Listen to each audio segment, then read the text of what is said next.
बिस्मिल्लाहिर्रहमानिर्रहीम। अस्सलाम वालेकुम माय व्यूअर्स, उम्मीद है कि आप सब खैरियत से होंगे। अल्लाह ताला बरकत दे आपके खानों में और आपके दस्तरखान को हमेशा हरा भरा रखे। जी जनाब, तो आज जो ज़बरदस्त सी रेसिपी बनने जा रही है उसको कैरेमलाइज्ड पॉपकॉर्न भी कहा जा सकता है या फिर स्वीट पॉपकॉर्न बॉल्स भी हम कह सकते हैं या फिर उर्दू में इसे पॉपकॉर्न के लड्डू कहा जा सकता है। तो पॉपकॉर्न के लड्डू बनाने के लिए जिन चीज़ों की जरूरत होगी उसमें मकई या पॉपकॉर्न मैंने लिए हैं 5 टेबल स्पून। इसके अलावा मैंने गुड़ लिया है 4 पीसेस, आपके सामने मौजूद है। जितना बड़ा टुकड़ा मैं दिखा रही हूँ आपको उसके 4 पीसेस या फिर 1 पाव गुड़ यहाँ पर मौजूद है। और मैंने घी का इस्तेमाल किया है। घी मैंने यहाँ पर 2 टेबल स्पून यूज़ किया है क्योंकि हम स्वीट डिश बना रहे हैं, इसलिए मैं यहाँ पर घी का ही इस्तेमाल कर रही हूँ। आप ऑयल भी इस्तेमाल कर सकते हैं। सबसे पहले एक कढ़ाई लेंगे और कढ़ाई के अंदर 1 टेबल स्पून घी डालेंगे और घी को मेल्ट होने तक गर्म करेंगे और इसमें सारे पॉपकॉर्न को ऐड कर देंगे, जो कि मैंने 5 टेबल स्पून पॉपकॉर्न लिया है।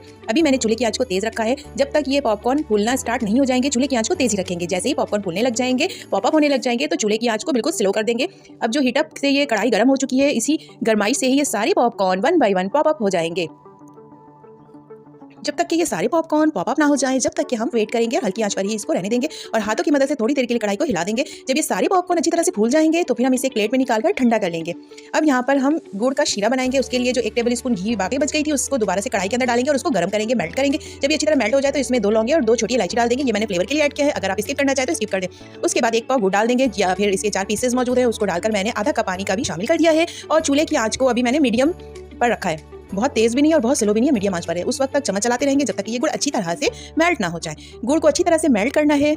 इस दौरान जब जैसे जैसे गुड़ मेल्ट होती जाएगी वैसे ही ये शीरा थोड़ा सा शुरू में पतला होता जाएगा और जब ये अच्छी तरह से पकना स्टार्ट हो जाएगी तो ये शीरा गाढ़ा हो जाएगा। इस दौरान हम इस शीरे को चेक करेंगे। जब ये हाथों पर चिपकने के बाद दोबारा वापस निकल कर आ जाए तो इसका मतलब ये रेडी है। और दूसरा तरीका ये है कि हम एक बोल में पानी लेंगे और इसमें शीरे के थोड़े से कतरे डाल देंगे और उस पानी के अंदर ये शीरे के कतरे को हम बॉल बनाकर निकाल देंगे। अगर ये टॉफी की तरह बन जाए तो समझ जाए कि ये शीरा रेडी है। ये शीरा रेडी हो जाएगा तो फिर इसमें हम जो हमने 5 टेबल स्पून पॉपकॉर्न लिया था उस सारे पॉपकॉर्न को कढ़ाई में डालकर अच्छी तरह से चम्मच से मिक्स करेंगे, उलट पुलट करेंगे ताकि जितने भी गुड़ का शीरा बना हुआ था वो सारा पॉपकॉर्न के ऊपर अच्छी तरह से चिपक जाए, अच्छी तरह से कोट हो जाए। अभी चूल्हे की आंच को स्लो रखा है, मैंने तेज नहीं किया है। जिस दौरान मैंने पॉपकॉर्न को डाला था तो चूल्हे की आंच को स्लो कर दिया था। जल्दी जल्दी चम्मच की मदद से इसको अच्छी तरह से मिक्स करेंगे ताकि जो भी शीरा मौजूद है वो सारा शीरा पॉपकॉर्न के ऊपर कोट हो जाए। अच्छी तरह से कोटिंग के बाद हम इस पॉपकॉर्न को चूल्हे से उतार लेंगे और इसको दोबारा से एक प्लेट में डाल देंगे। सारे मीठे पॉपकॉर्न या कैरेमलाइज्ड पॉपकॉर्न को आप एक प्लेट में पोर कर दें। अगर आप चाहें तो इसी तरह पॉपकॉर्न को ठंडा होने के बाद सर्व कर सकते हैं। उसके छोटे छोटे पीसेस में तोड़कर उसको सेव भी कर सकते हैं और सर्व भी कर सकते हैं। लेकिन अगर आप चाहते हैं कि इस पॉपकॉर्न क्या बॉल्स बनाकर सेव करें तो फिर आपको इसी गरम गरम पॉपकॉर्न को जल्दी जल्दी से हाथों की मदद से शेप देना पड़ेगा। यहाँ पर आप ग्लव्स का इस्तेमाल भी कर सकते हैं, लेकिन चूंकि मैं ईजी रेसिपी ईजी वे में बताती हूँ तो यहाँ पर मैंने कोई ग्लव्स का इस्तेमाल नहीं किया। मेरे घर पर शॉपर मौजूद थी, जो कि सबके घर पर शॉपर मौजूद होती है। तो शॉपर की मदद से मैंने इन तमाम पॉपकॉर्न के बॉल्स को एक जगह इकट्ठा करके शेप देना स्टार्ट कर दिया है। क्योंकि ये पॉपकॉर्न बहुत गर्म है तो हाथ भी आपका जलेगा, लेकिन आप कोशिश करें बॉल बनाने की, जिस तरह मैं कोशिश कर रही हूँ आप भी कोशिश करें। इंशाल्लाह आपके भी अच्छे से बॉल बन जाएंगे। शॉपर को हाथ में पहनकर जल्दी जल्दी हम सारे पॉपकॉर्न के बॉल बना लेंगे। शेप और साइज़ आपके अपने ऊपर डिपेंड करता है, आप जितने साइज़ के बनाना चाहे बना लें। मैंने एक सिंपल नॉर्मल शेप की छोटी छोटी सी बॉल्स बना ली है। मैं आपको 1 बाय 1 करके दिखा रही हूँ क्योंकि अगर ये पॉपकॉर्न का मिक्सचर ठंडा हो जाएगा तो ये बॉल्स आपस में जुड़ेंगे नहीं बल्कि आपस में टूट जाएंगे।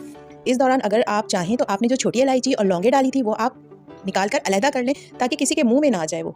अगर ये लौंग और इलायची मुंह में आ जाए तो बहुत ही बुरा सा टेस्ट आ जाता है। देखिए मैंने ये लौंग को अलहदा कर लिया है और मैं 1 बाय 1 सारे पॉपकॉर्न के बॉल्स बना रही हूँ।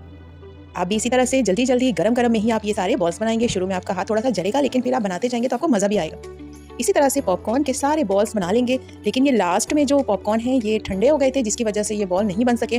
फिर भी मैंने आपको ये भी दिखा दिया है कि ये देख लें लास्ट वाला जो था वो ऐसे ही रह गया है क्योंकि ये ठंडा हो चुका था। इतने सी देर में ही ये ठंडा हो गया था। मेरी कोशिश के बावजूद भी ये बॉल्स नहीं बन सके, लेकिन मैंने आपको इस तरह से शो कर दिया है। ये देखें सारे बॉल्स बनकर रेडी हो गए हैं। सिर्फ और सिर्फ 5 टेबल स्पून मकई के साथ हमने इतने सारे बॉल्स बना लिए हैं। सारे बॉल्स को इकट्ठे एक प्लेट में आपको मैंने दिखा दिया है। अगर आप इसको स्टोर करके रखना चाहें तो आप वो भी कर सकते हैं। ये ज़बरदस्त से बॉल सर्दी के मौसम में आपको बहुत जायका देंगे। आप इसको खाएं तो आपको गर्माइश भी महसूस होगी और टेस्ट भी बहुत ज़बरदस्त आएगा इसका। ये देखिए मैंने एक शॉपर ले लिया है और उसके अंदर मैं 1 बाय 1 सारे बॉल्स को डालकर स्टोर कर दूंगी ताकि जब भी आपका मूड हो, जब आपका दिल चाहे, जब आपको सर्दी लगे या वैसे ही मुंह का जायका चेंज करना हो तो आप फ़ौरन से ये शॉपर निकालें और इसमें से ये सारे बॉल्स लेकर खाना स्टार्ट कर दें। ये मीठे पॉपकॉर्न स्कूल में हमारे बहुत ज़्यादा बिकते थे और ये पॉपकॉर्न बनाते हुए मुझे अपने स्कूल की बहुत ज़्यादा याद आ रही है, क्योंकि मैं स्कूल में ये मीठे पॉपकॉर्न लेकर ज़रूर खाती थी।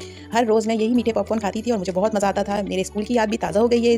एक ऐसी मिठाई है या एक ऐसा मीठा है जो आप इसको बनाकर काफ़ी लंबे अरसे के लिए स्टोर कर सकते हैं, और जब कभी आपका मूड हो, आपका दिल चाहे या कभी आपको बाहर जाना हो, आप ये खुश सी मीठी सी डिश लेकर बाहर भी जा सकते हैं, एंजॉय कर सकते हैं। और वैसे टेस्ट में भी बहुत ज़बरदस्त और हेल्थ के लिहाज से भी बहुत ज़बरदस्त है। अगर वीडियो पसंद आई हो तो लाइक करें, शेयर करें, सब्सक्राइब करें। Thank you.